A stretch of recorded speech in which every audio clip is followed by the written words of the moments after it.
come to the bold analysis, ladies and gentlemen. On Sunday afternoon, when Justin Muturi, the public service CS, issued a statement on abduction of his son and the overall abduction, the Kenya Kwanza team by the president were in a church service in Dagoretti. And immediately after the president was informed of that press briefing, he moved and called a crisis meeting on a strategy on how to counter what Muturi had spoken in Serena Hotel. Because one thing that happened here is Muturi confronted the president with a matter that was very sensitive. And the president is reported to have been angered by the statements, by Muturi's statements on abduction, because at the time, the state is pushing a narrative that what is happening on what happened should not be, people should not share what's going on because it is a show of disrespect. So William Ruto was not very comfortable. And in fact, when you listen and you look at what the online, the Twitter handlers around the president they were talking, they were saying that Muturi was not asking for justice over the son, but was just pulling some sympathy and was just hijacking because why is it that he raised the point at this time? The timing of his presser was actually more revealing on the real motive. And the argument was that Muturi wants to leave government, but wants a momentum. He wants to trigger emotions so that even as he makes an exit, he makes a graceful exit. So clearly, the president was put in a fix. In my view, the government cannot be excused for abdicating its duty of protecting the lives and property of the people of Kenya. I note that after my statement in Embu on Friday last week, a number of the youths that had been abducted and held in Communicado have been released. But from the reports that we see every day, there are still many that are still being held. The cardinal duty of the state and the government is to protect the lives and livelihood of its citizens and cannot claim to be unaware of such serious breaches of the rights of Kenyans to live free from wrongful confinement and the violation of their inalienable right to life. Therefore, the security forces should arrest and bring to book all those that are involved in the abductions without fail, and all the young people being held in illegal captivity should immediately be freed. Now, what Muturi said is violation of fundamental rights in sheer disregard of the Constitution. So what did you expect? I want you to take you back. Do you remember when Catholic bishops issued a statement? And they called out government on a number of issues. What happened there was all the state organs and different stakeholders in the country that are within the government emerged issuing all manner of statements, starting from the DCI to the police, to the spokesperson, to UDA party, I don't know what. Everyone issued a statement. Everyone issued a statement on the Catholic bishops. So when this press conference happened, that was one of the things that was to start, and different fellows wanted to rebuttal.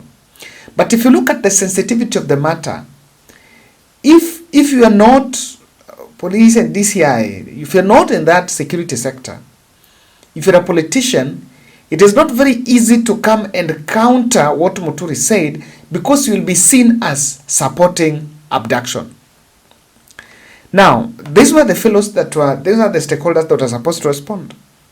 UDA party, it's reported to have even sent a statement to the newsroom before it was recalled, but that statement was not issued because Cecil Mbarire, the Embu governor, who is the chairperson of the UDA party, was not party to it.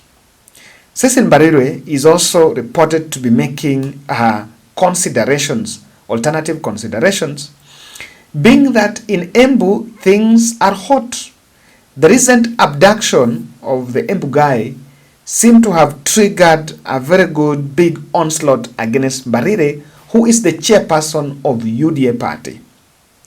So she's facing competition from Lenny Kivuti, who seemed to be teaming up with Justin Muturi to have a big stab going for the Embu seat.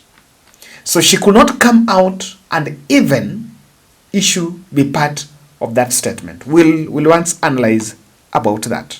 So that was one of the things that was supposed to happen. UDA party went silent. There was another lobby group led by a section of Mount Kenya leaders who were also on the way to make a statement. Indeed, it's very surprising to hear a minister who sat in the Justice Ministry as the AG does not understand the protocols of how you go about addressing such issues. We could have expected the Muturi to go and record statement, even report, because he knows how the government works, to go and report who is abducting who and where are the abductees. And after that, we wanted him to take what you call collective responsibility in terms of him being in the executive, other than saying that he's spilling the beans. Only that we know the fact of the matter is he's bitter because of the entry of the other cabinet colleagues in the former regime. The CS, any person of that stature is entitled to his personal opinion. However, it is wrong for him to come and air the views from outside when he has a privilege which Kenyans doesn't have, to sit in cabinet. He sits in cabinet where he can discuss with president, where he can raise those issues in cabinet. The highest decision-making organ in the Republic of Kenya is cabinet. It is completely hawa watu hawajui Justin Muturi. Nyinyi mnajua Muturi ni nani? Hawajui, they are not concerned. So why should I talk about him and what he said? Wacha tuongee, hawa watu wanataka kusikia nikiongea mambo ya maji.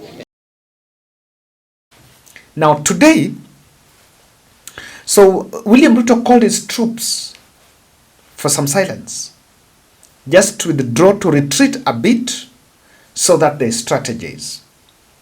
Yesterday night, Mutahi Ngunyi did a Twitter poll. We shared it in our video that we did yesterday, asking whether Ruto should resign, should fire, not fire, or people don't care.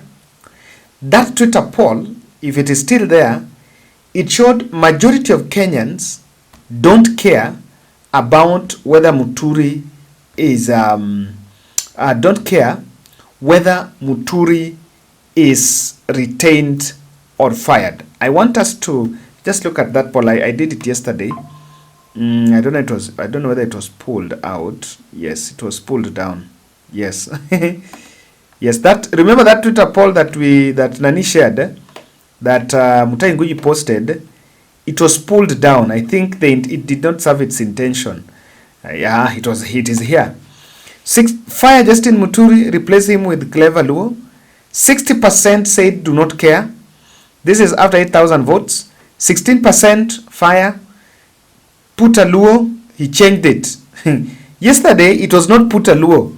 Yesterday, Apa Maliameka put a Luo. It was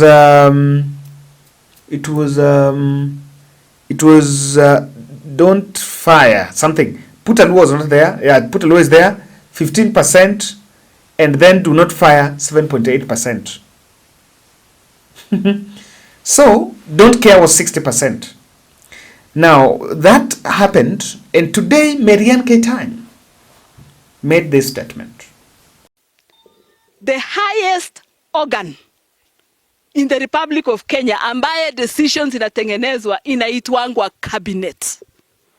Na mwenye anaendanga cabinet inakuanga president, deputy president, Attorney General na ministers wale wengine wote. Mimi kama mjumbe siwezi ingia hiyo cabinet. PS hawezi ingia hiyo cabinet. Hakuna Mkenya hapa mwingine anaingia hiyo cabinet. Kweli rongo? Na kwa hiyo cabinet ndio mahali maneno yote ya Kenya inaongelelewa. Wewe ukiwa minister, Attorney General siku hiyo, kwa nini hukuenda kwa hiyo cabinet useme juu ya hiyo mtoto yako na watoto wengine wa Kenya? Kwa nini hukusema? Ukikuja uchukue hii mambo ya media, ukuje uongee kwa media. Sasa unataka Mkenya afanye nini? Kama wewe cabinet hawezi ongea huko kwa president, unataka Mkenya afanye nini? Sio ni kukosa heshima ya president yetu jamani? Ni kukosa heshima na hiyo ofisi inaitwa cabinet. Si ndio ni kukosa heshima? Hata wacha statement. Hiyo ni kukosa heshima ya hiyo ofisi. Hiyo ofisi iko na heshima yake, iko na nidhamu yake. It is the highest decision making organ in the Republic of Kenya. Kama mtoto alikuwa abducted, alafu akarilisiwa, kuna kitu inaitwangwa kwenda kuripoti kwa police station. Kutoka hiyo miezi 6 tangu siku hiyo aliyekuwa abducted na kurudishwa paka saa hii hujaenda kuripoti kwa police station. Unataka nani akufanyie hiyo kazi? You are the minister for public, meaning watu wote in short wana report kwako. Ukikuja kwa media kutuambia kwa press na wewe ndio minister ya watu, hiyo ni kusema nini? Si umekosa kazi yako? Umeshindwa na kazi? So bado unafanya nini kwa hiyo ofisi? Wewe ujiuzulu, kuja ongea huku nje kama raia mwema. Ushike microphone kama raia mwema ukiongelesha ukigonga hiyo serikali. Lakini huwezi gonga serikali ukiwa ndani yake. Haiwezekani. Kama huwezi heshimu serikali yenye unaifanyia kazi. Mimi kama mjumbe kazi yangu ni kitu inaitwa oversight. Ninakuambia wewe ujiuzulu, na usipojiuzulu mimi nitapeleka motion bunge ya kusensha wewe. The statement from Marian Ketany was meant to test waters and trigger the narrative. When she spoke, she is the Eldai member of parliament coming from William Ruto's axis. She spoke so that she can trigger, even today, several leaders, they attended events, but they kept quiet about about Muturi. So this statement was to trigger. Now what they want to see is what she has started. Are other leaders now going to take that direction?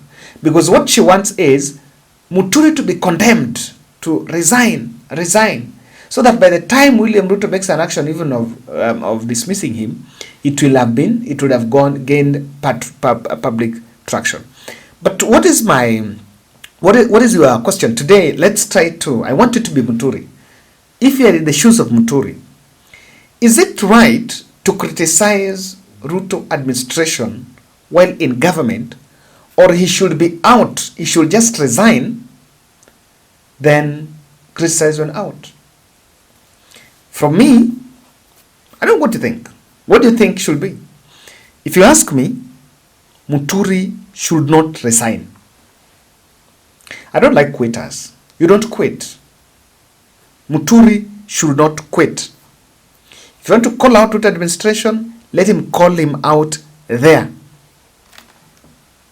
Let him attend those cabinet meetings so that he can know what exactly, if you resign, so what do you solve? Yes. If you are there, you still have the impetus to call press briefings. You can still go to cabinet and raise it in cabinet. You still have the attention of the state, other state officers. You can reach out and ask about it. So he should not resign. Why? Let's see if Ruto will take the path of sacking him without responding to the question.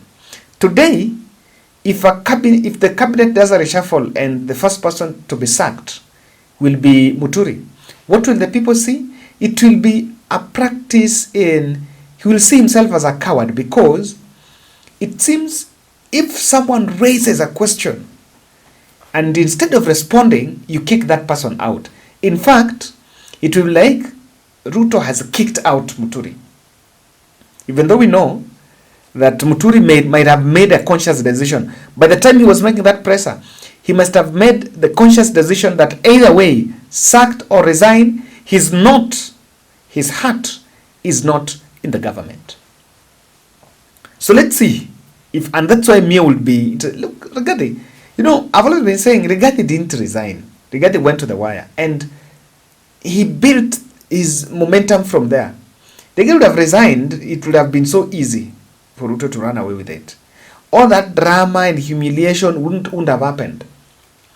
And he wouldn't have exposed the dark side of that impeachment.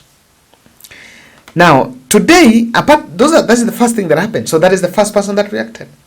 Then in the morning, Monday morning, these photos were shared of Kiraitu Murungi, who recently led a press briefing in Meru, threatening to ditch UDA, that shared photos with met the president. And I saw UDA bloggers sharing this photo, telling us that that is the next person that is repressing Muturi. Now, these photos have not been shared by State House. If you check State House Facebook page, if you check William Ruto's Facebook page, you won't see them. But if you check Ngendo Murugu, you're going to find it. You're going to find those photos. So the bloggers are sharing those photos for a purpose. It is supposed to show. It is supposed to run a speculative narrative that Ruto wants to give that Muturi seat to Kiraitu Murungi. Kiraitu Murungi was in the benches with the Kina Orengo. So these are the fellows that really have to tell Ruto when things are wrong. So there is a feeling of you can move that docket to Meru. If Embu now does, it was in Embu. So it can be moved to Meru. One is thinking around that. But secondly, just off this, one of the possibilities why Ruto met Kiraitu Murungi is to try to deflate Rigathi inroads. Meru deputy governor lost his mother, and I saw Rigathi posting and even Kiraitu Murungi posting. So that is a platform, that's an event that probably Rigathi Gachagua would attend and would make some inroads in Meru. So if I try to link, probably the president is keen on whatever is happening there, on that end, to see if he can really be able, or rather he wants to use Kiraitu Murungi to lock out Rigathi Gachagua.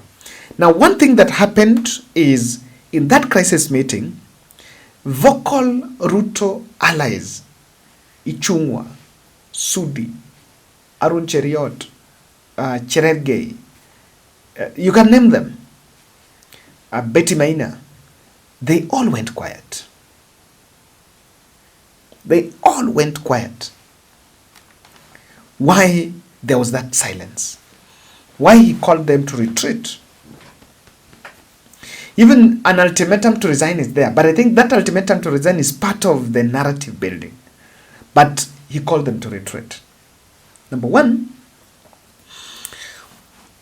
State did not have a solid response to the questions. And he knows.